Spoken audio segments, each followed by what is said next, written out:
two, one. International superstar, Miss Butter B. Rocker.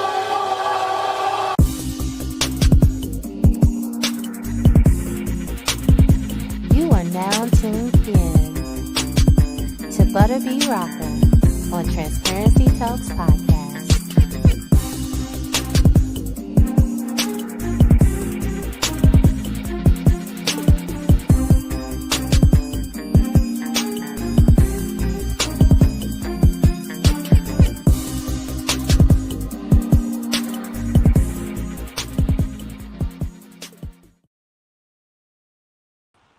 Hello, hello, hello. Welcome to another episode of Transparency Talks Podcast. I am your girl, Butter B. Rocker. Listen, we have an amazing show for you today. But before I bring on my special guest, February 26th is right around the corner. BBR Indie Films is in full effect. We're on our 8th one.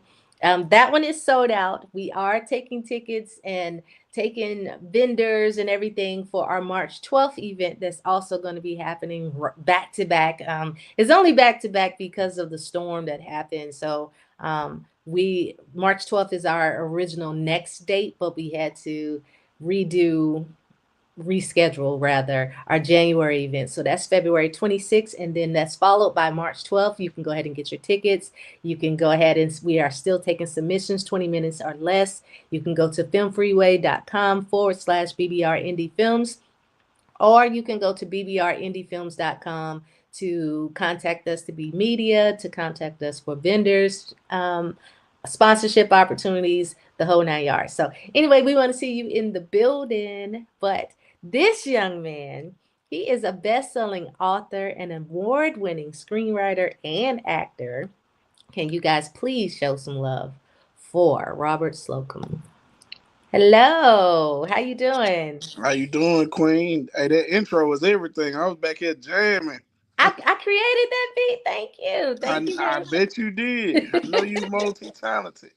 Thank you. I haven't seen you in a good minute. I know. It's been a couple of months. Yeah, you've been busy. You've been working, doing some amazing things, and we're going to dive into all of that too. Trying to be like you when I grew up. Okay, so let's start from the beginning. I like to dive right on in. Can you tell everybody a little bit about yourself? Yes. Robert Slocum, born and raised here in Atlanta, Georgia. I'm like you said, best-selling author, award-winning screenwriter, actor extraordinaire, I like to say. But born and raised here in Atlanta, Georgia. Film is my everything. It's been my everything since I can remember. So I'm just living out my dreams. It takes time. It does. It does take time. Okay, well, those are all great things. Born and raised in Atlanta. You know, it's not really too many people that's in Atlanta that's actually born in Atlanta. Not really. Yeah, I grew here. Okay, are you a Grady baby? Here. Now, I was around the corner. I was on Boulevard, Georgia Baptist. Okay, Georgia Baptist. Now known as Atlanta Medical, if I'm not mistaken. Okay, cool. All right. So, all right. Let's dive into these questions. You've actually worn a lot of hats, from actor, writer, director, producer. How do these different roles inform and influence each other in your creative process? Well, I always wanted to be an actor. And so as I got older and learned to have more control of my career, I would probably need to create my own stuff. So therefore I would need to write, direct, and produce. So everything became from acting. And so, but I love it. I love the process of learning to do everything because, for one, I learned talent is at the bottom of the totem pole. Yeah. Ownership is key. So I own my intellectual properties. It's just a whole learning curve, but it all derived from me wanting to be an actor. Mm-hmm. So you started acting first? Correct. Okay. Did you take classes, naturally got into it? How was your introduction into acting? Well, in elementary school, I was in various performances. I was in a play called Once Upon a Princess, that garnished national attention. Man, excuse me.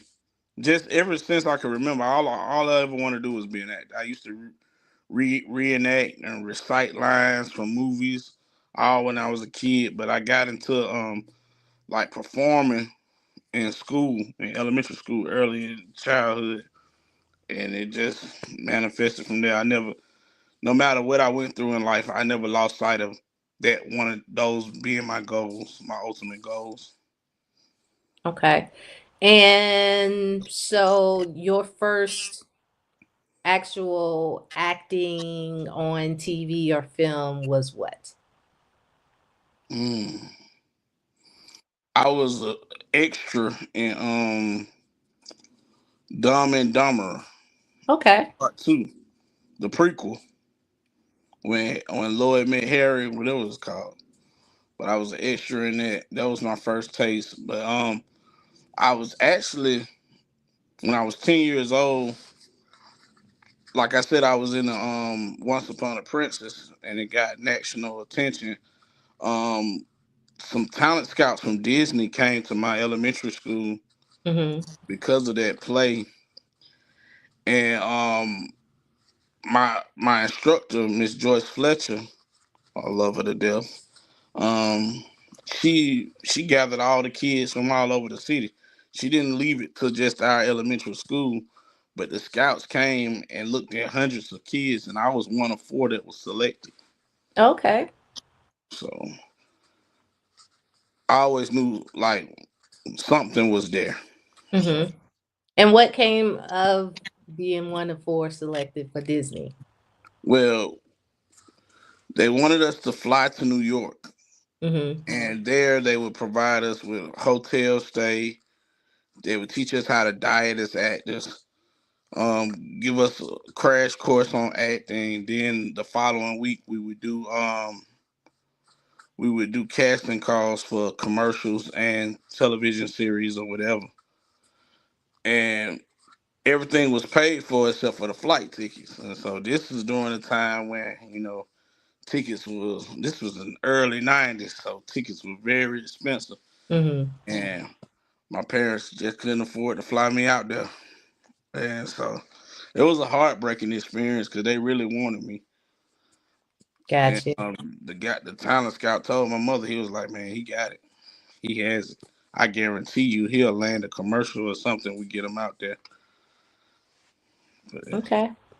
Okay. Well, all right. So you was about to start working with Disney. They absolutely loved you. Then your first taste of being in TV and film was as a background. And was it then that you said, yeah, this is what I want to do full time, or was it when you actually got a speaking role? Or nah, like I told you, I knew from the start that's what I always wanted to do. But that that kind of the first experience with Disney broke my heart. So that kind of gave me hope. mm-hmm, And so shortly after that, I auditioned for Robert Townsend. He was hosting a casting call here because he was starting his own television network. mm-hmm, Out of all those thousands of people, I was selected amongst that. And I was supposed to be in a series titled Thugs Angels, mm-hmm. but I don't know what happened. I don't think the network even ever came to fruition. Something happened. So got Got lost in translation. There was another little heartbreak, but hey, There's lessons behind all of these heartbreaks, though. That's what I'm learning right. now that I'm also into writing films and everything. Nothing is a loss; it's always a lesson. So, Exactly. I okay. just So, when did you start writing films? okay. Let's see. I was kind of like what you call a troublesome kid growing up. So Right. my teenage years, Like my punishments would be like jail sentences. So I do like 3 to 5, like Gotcha. months at a time on punishment. So this one time I was on a long punishment, and I wrote a book, and I just hit the ground running from there. Everybody liked the book. I had teachers that would let me read from the book like before class started. I'm talking about like math teachers, not literature teachers. And I excelled in literature. I was always known for good storytelling, so I was just, and I always look at movies and I'll be like, what if they did this instead of that? Or, I always put my twist on things. So Mm. I just took a stab at writing movies. I didn't know how the format, but I wrote my first film, which is my book, Paid Dues. I wrote it to be a movie.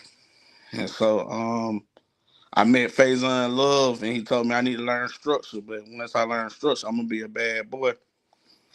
And so I learned to write screenplays.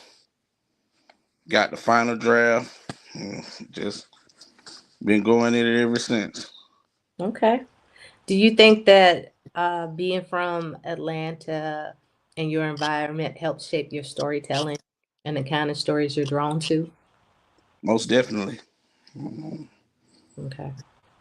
Um, so you was discovered by Big Boy. How did that come about? Yeah. Like I had been doing. I did short films. I took my first stab at my feature length film. Well, so honestly, Shawty Low discovered me Okay. because I did my film Dancers for Money, and I only shot half of it, and he was supposed to be my main villain, my antagonist. But his untimely death, and we hit it off so well. I was introduced to him by Kilo Ali, the Hmm. rapper, and Shawty Low was like, "Man, I want you to do my life story. We're gonna do a movie on my life story." He said it like this. Hey, Shawty, man, I want you to do my life story, Shawty, because I was a big drug dealer in Atlanta at one point in time. You know what I'm saying? I'm like, shit, I got you. I'm like, you cap on the biggest, but I rock with you though, OG. I was out there, but and so we got real tight, and then his untimely death, man, broke everybody's heart. But to get back on the big boy situation, um, I had hooked up with my godfather Ali Bakar, and Ali Bakar is a basketball standout. He went to Morris Brown College, ended up going to the pros, getting hurt, and came back, became a kingpin. But the story of Alpha Mega, when Alpha Hmm. Mega lied on the guy and got him locked up, that was my godfather Ali. Hmm. So I wanted to tell his story, but I also wanted to tell the whole story of the rise of Atlanta. I wanted to tell a culmination of stories.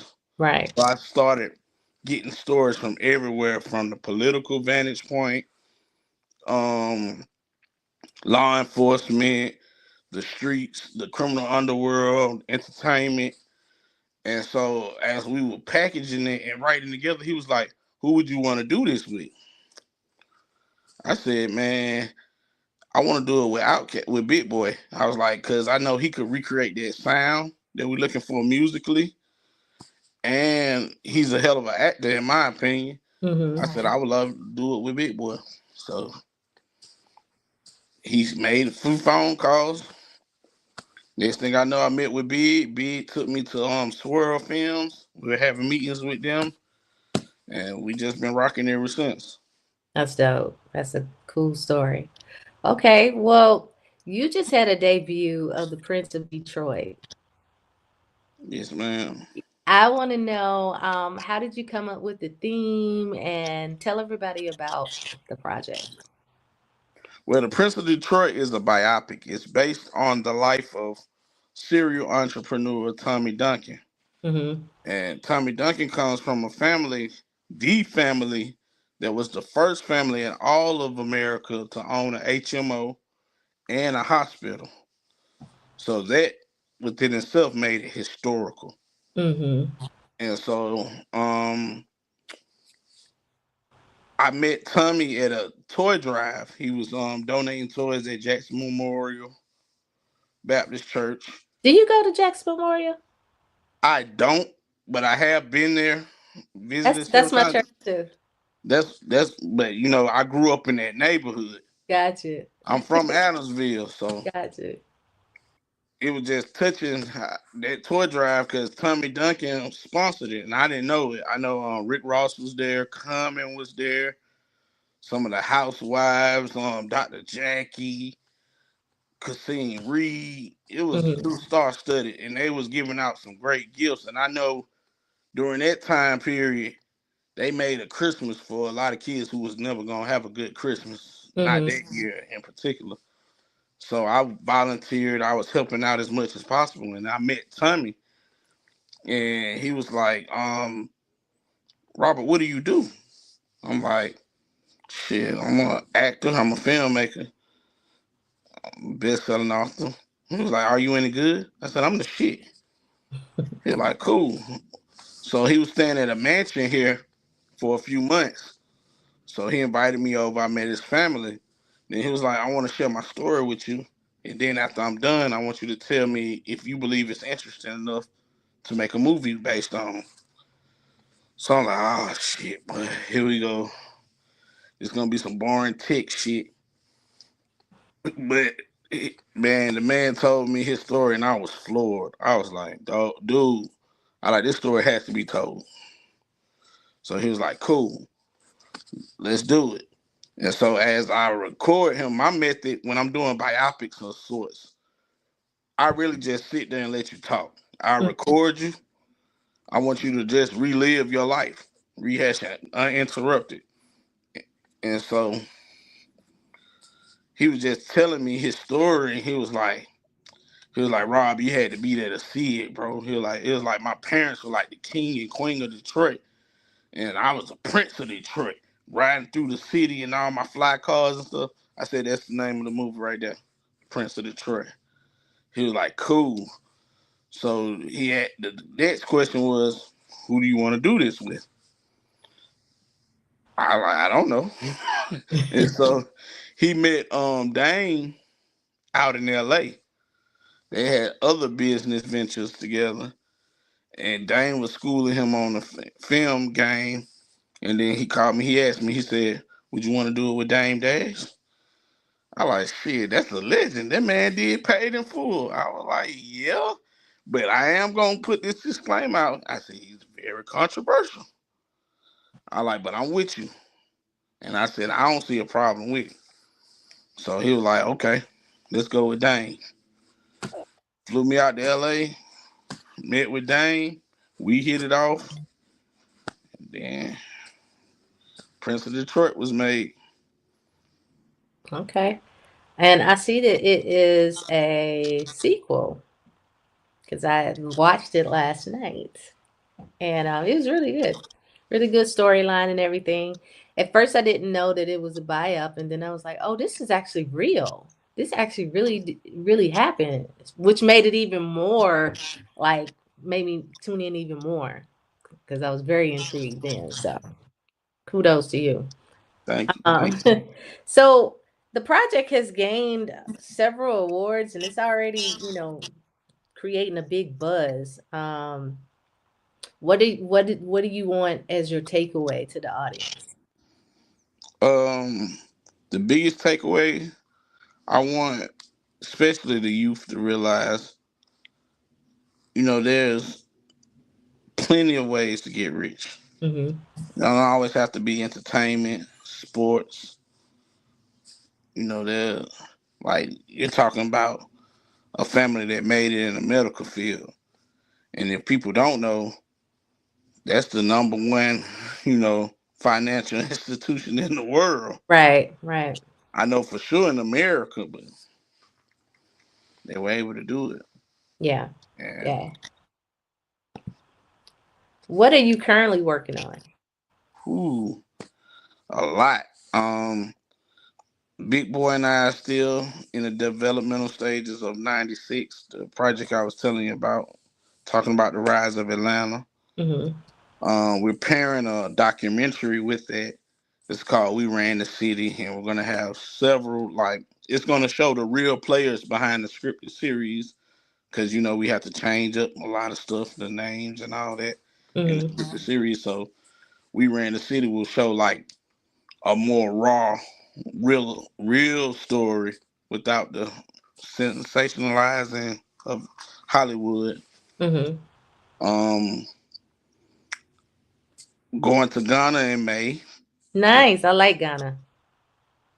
You been? Yeah, I've been there a couple times performing.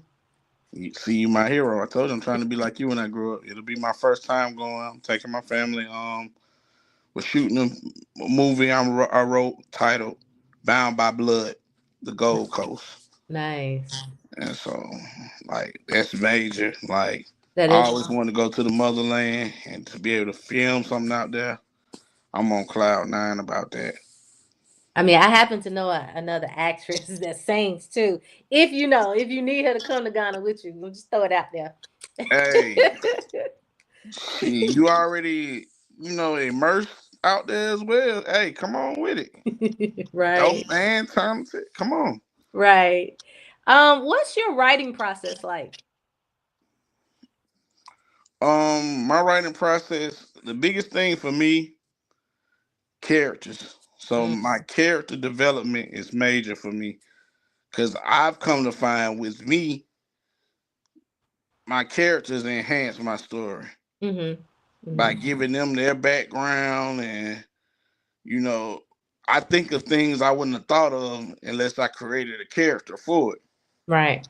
And that's the number one biggest thing for my writing process. And number two is knowing the beginning and the end of my film. Mm, It makes it easier. The middle is fillers. right. I know where I'm going if I know how it ends, so that makes it a lot easier for me. Yeah. Yeah. I tend to do my beginning and ending as well, but I have been known on some points to extend or change my ending as I go through. Do you do the same thing? Yeah, that can happen. Hmm. That's another thing. Like you developing your characters, like you might create a whole new character that changes the trajectory of the story. So, Yeah. Yeah. I mean, so Yeah. yeah, I do that too sometimes. Okay. Let's talk about your nonprofit and how you got the name for your nonprofit because it stands out. What's your nonprofit called? Shoot films, not people. And I definitely have to give a big shout out to my big homie Daryl Rayvon. He's out of Detroit. Hmm. He was doing shirts. He was doing something, but it wasn't a non-profit with this shoot films, not people. And I asked him, I was like, bro, that's really inspiring. It means something to me Right. because I definitely want to use that as a way to help my people. And I received his blessing. And I was like, hey man, we had started up there in Detroit too. And he been down with me from the start. So with it came to, start talking to people from my old neighborhood, Adamsville, of course. And the goal of Shoot Films Not People, the initiative, is to get at-risk youth Hmm. and teach them all things film, Okay. especially what they're interested in. Like, you got some that want to be actors, those that want to work behind the camera, those that are good with their hands and know how to build sets. Want to teach them all the trades of film. Right. And we want to incentivize it by, giving them a stipend. Because that's the main problem. That's why kids are committing crimes and all this. They don't have any money. Right. So while we teach them a skill and a trade, we're going to also pay them as well. And then from there, I'm going to gift them scripts Mm. and like have the ones that do creative writing assist me in finishing the scripts. So like I wrote a series titled Exit 9 because it's my exit in Adamsville on 285. So I'm gonna do a whole story, a series about that. I'm gonna do the first maybe 1 or 2 seasons with them. Then after that, it's all on them. I'm teaching them how to monetize it. I'm gonna distribute it for them, and they got to pay it forward. Mm-hmm. And speaking of distribution, your company, Eyes Glued Production. Tell us about your company and about your distribution. Yes, Eyes Blue Production, is our production company. Me and my partners. Shouts out to Antonio Hudson and Jasmine Slocum. You hear the last name, that's my wife, but she's also my business partner. And we are partnering with the Go Say Hello app. The app I'm gonna have to tell you about.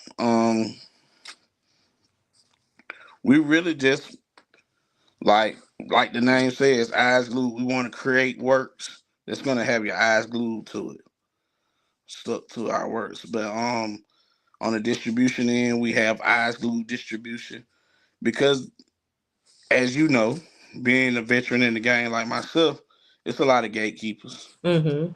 So we're not trying to hold off on nothing. Like people say, ask me all the time, how you got your stuff on Tubi or how you get your stuff on Amazon and all that.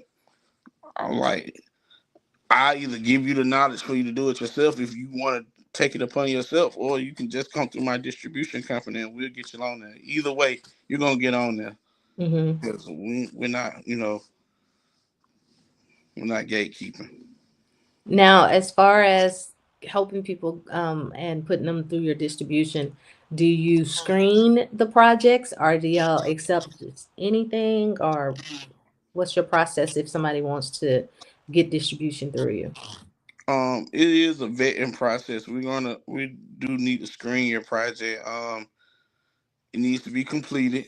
Um, if we see things that you need to work on, we'll definitely give you those notes because people think to be able to accept anything, but they won't. And it's even more difficult to land on places like Netflix and BT Plus. So we'll let you know all the requirements Mm-hmm. and we get you ready. Then we'll present it to those. Like my movie Moral Enemies could have made BT Plus, but we didn't have any, faces. And by faces I mean recognizable faces. And so my goal is to up my cachet and up my star power to Right, then I can talk back to them and well, oh yeah, we'll take it. You're right. in. How many star powers do you need, for instance, to get the attention of a BT or a Netflix It on your project? depends. It Okay. depends. I've come to find if you have enough one person with enough star power, that one person enough can get you landed. But I play it safe. I'd rather have at least 2 to 3. Okay. But you definitely want, like me, I'm all for making the unknown known. So Mm-hmm. definitely want to help my people. I feel that. What's some of the biggest lessons you've learned throughout your career? Man, shortcuts will get you cut short. Mm, You gotta do the work. There's no way around it. So if you're not prepared for long nights, hard nose, this not for you. that's good. This ain't for the weak. So if you wanna enter this field, you need to really check yourself. Okay. That's some great advice. Definitely. And you just talked about the hard nose. Explain, I mean, people take the nose so personal. Explain why you shouldn't take the nose personal. It's just business for one.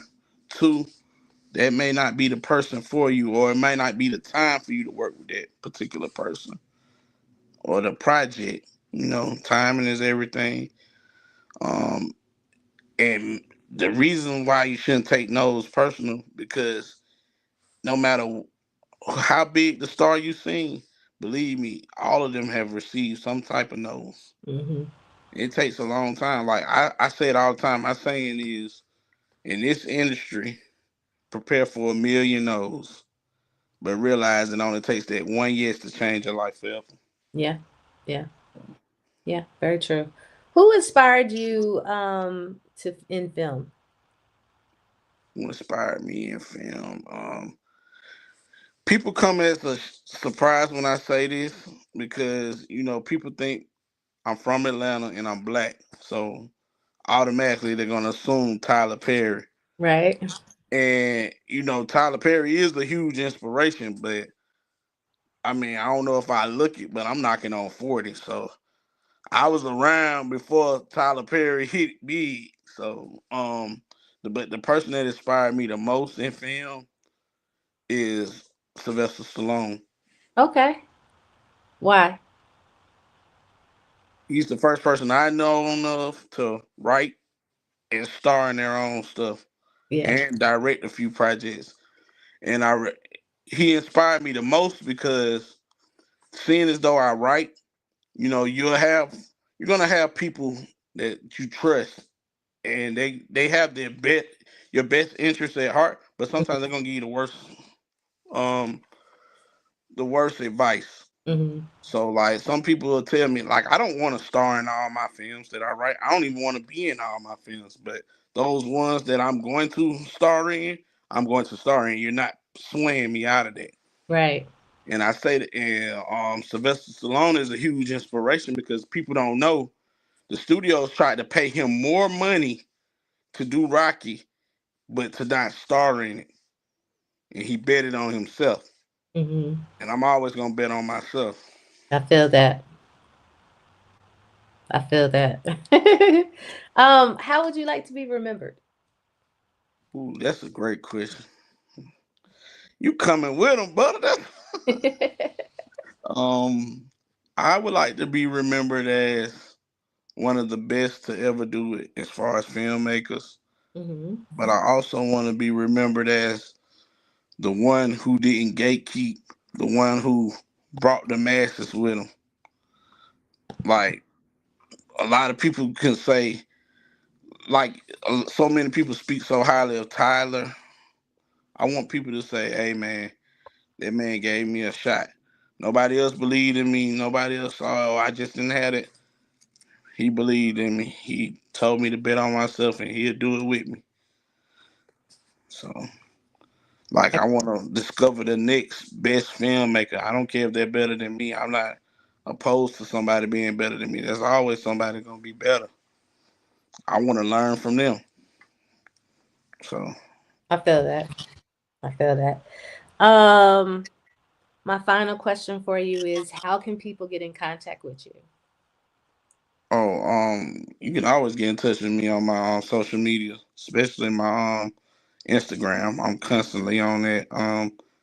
It's at eyes EYES glued GLUED underscore productions. And Okay. I'm on Facebook as Robert Slocum. But you better get into me on Instagram. On Instagram. Okay. So y'all heard it first on how y'all can book him, how y'all can get him to work on your projects, how y'all can get him as an actor. You also have a book. You want to tell us about your book real quick? Sure. Paid dues. I dropped that book in 2014. And man, it's a dope film. Dope book rather. It talks about I took the story of Shaka Zulu and gave it an urban twist. So it's about a kid and his mom that's exiled from Atlanta by the father, a notorious kingpin, Mm, but the mother raises the son to be strong and to overthrow his father. okay. And it starts in the 70s and it works its way all the way up to like 2010 Okay. And where can people get this book? on Amazon. Okay. And say the name one more time. Paid dues. Paid Dues by Robert Slocum. Yes, ma'am. Okay. So y'all heard it first. Well, y'all ain't heard it first. Oh, they said what's the title again? The title is called Paid Dues by Robert Slocum. So make sure that you go get that on Amazon. Robert, I want to thank you so much for taking the time to sit here and talk to me. I know my audience learned a whole lot, and thank you for not being a gatekeeper. I'm not a gatekeeper either. I think that that's whack. So Definitely not. so thank you for reaching out and pulling the next person up. I mean, that's all. I mean, there's enough work for everybody, and you're one of those people that is showing that and doing it in action. So thank you. Thank you for everything you do. I see you. And Thank you. you're an inspiration to me as well. Thank you. I appreciate that. Well, we are out of here, everybody. Robert, you stay on. But everybody, we're gonna talk to you guys later. Peace out, y'all.